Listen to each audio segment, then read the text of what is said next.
Hi everyone. Charot. Hi, magandang araw sa lahat. Okay guys, I make this video because I promised to myself na mag-share ako kung anumang result na nangyari sa akin, because here's my story guys. A few months ago, nalaman ko na may breast lumps ako. Meron akong bukol sa left side ng breast ko, which is I'm not aware at all. Okay, because nag-check naman ako, pero hindi ko lang siya masyadong ano yung details by details, lahat kinakapa mo. Because, you know, we're very busy working, stuff like that. English mas kaya guys, ko.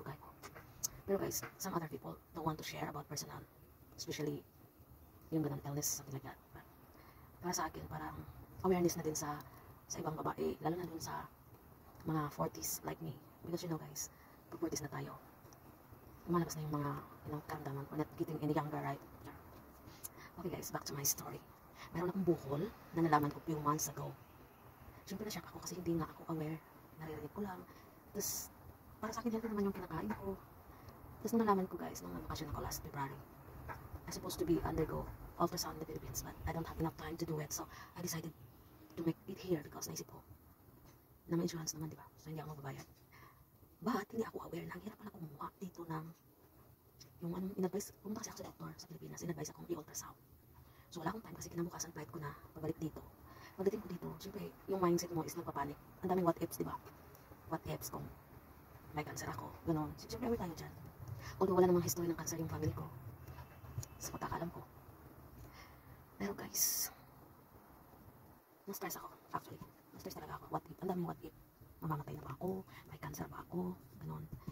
So, nagano ako ng doctor's appointment dito, which is tinulungan ako ng anak ng amo ko na babae na makakuha ng appointment para sa check. So, noong March, nag-appointment ako, pumunta ako sa doktor dito one of the clinic in Yaumati.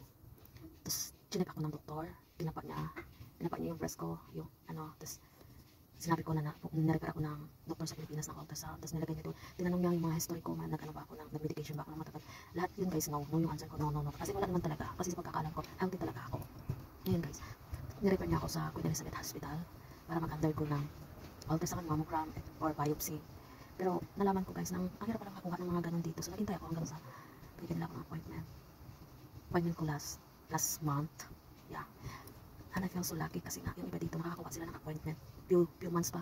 Yung iba nga years kasi ganun kadami yung So naghahanap sila ng slot kung kailan kanila ipapasok para magka-appointment ka.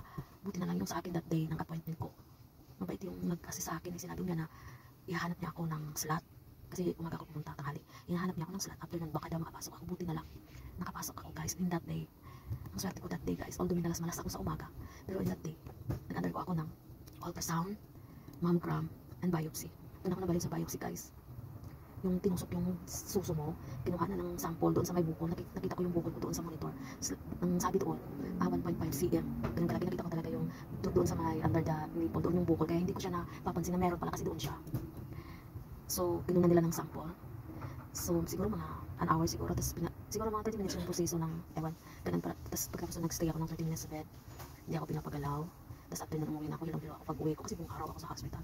And then guys, after 2 weeks, babalik ako para sa results, which is today. Although wala naman akong naramdaman, pero syempre andun pa rin yung mga what if kung anong resulta kasi pinagdarasal ko talaga guys na sana okay lang. Although kampante naman ako na wala akong nararamdaman, pero who knows, diba? Kaya guys, I'm so thankful talaga dahil yung result talaga today is normal siya guys. Pero may follow-up check-up pa din ako, mammogram, kasi minomonitor nila kung lumalaki ba yung bukol. Sa totoo lang, after biopsy, yung bukol talaga guys, parang nag-lessen siya, parang numinipis siya kasi nakunan ng sample. Kasi kinakapa-kapa ko siya eh. Kaya sa mga girls, women over 40 dyan, kailangan aware tayo sa mga nangyayari sa katawan natin. Huwag tayong kampante. At saka, in-advise ako ng doktor na sa Pilipinas na bawal akong kumain ng mga malangsa like itlog at saka manok. So, iniwasan ko siya guys. So, yun lang guys. Sana may matutunan kayo. At saka ingat tayo. God bless. Bye!